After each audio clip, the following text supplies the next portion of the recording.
الحمد للہ وحدہ والصلاة والسلام علی من لا نبی بعدہ وعن جابر رضی اللہ تعالی عنہ قال قال رسول اللہ صلی اللہ علیہ وآلہ وسلم اذا کفن احدکم اخاہ فلیحسن کفنہ رواہ مسلم۔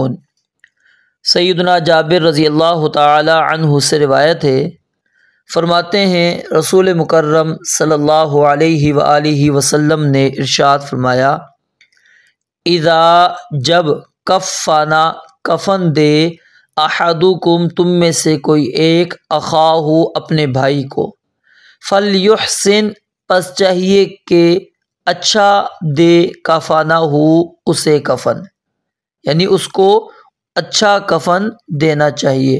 رواہ مسلم، اس حدیث کو امام مسلم رحمۃ اللہ علیہ نے روایت کیا ہے۔ اس حدیث مبارکہ کے اندر جو مسئلہ رسول مکرم صلی اللہ علیہ وآلہ وسلم نے بیان فرمایا ہے وہ مسئلہ یہ ہے کہ آپ اگر کسی بھائی کو کفن دینا چاہتے ہیں تو آپ اچھا اور عمدہ کفن دیں۔ اچھا اور عمدہ کفن دینے کا مطلب کیا ہے کہ کفن کا کپڑا صاف ستھرا ہونا چاہیے، عمدہ ہونا چاہیے، اور اس قدر ہونا چاہیے کہ میت کے جسم کو اچھی طرح اس کے اندر ڈھانپ لیا جائے۔ اچھے کفن سے مراد قیمتی کفن نہیں ہے، کیونکہ آگے آپ حدیث پڑھیں گے وہاں پر قیمتی کفن سے نبی علیہ السلام نے منع فرمایا ہے۔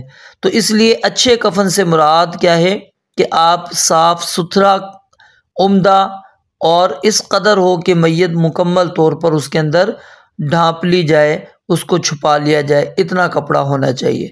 اور دوسرا، اس کے اندر نبی مکرم علیہ السلام نے ایک مسلمان کو دوسرے مسلمان کا بھائی قرار دیا ہے۔ یہ مراد نہیں ہے کہ آپ اپنے حقیقی بھائی کو جب کفن دیں گے تو پھر اچھا دیں، دوسرے مسلمان کو دیں تو اچھا نہ دیں۔ ادھر ایک مسلمان دوسرے مسلمان کو اگر کفن وہ دے رہا ہے تو وہ بہترین اور عمدہ کفن اس کو دے۔ عمدہ اور بہترین کفن سے مراد کیا ہے؟ وہ صاف ستھرا ہونا چاہیے۔ رب العالمین سے دعا ہے اللہ تعالی حدیث مبارکہ سمجھنے اور عمل کرنے کی توفیق عطا فرمائے۔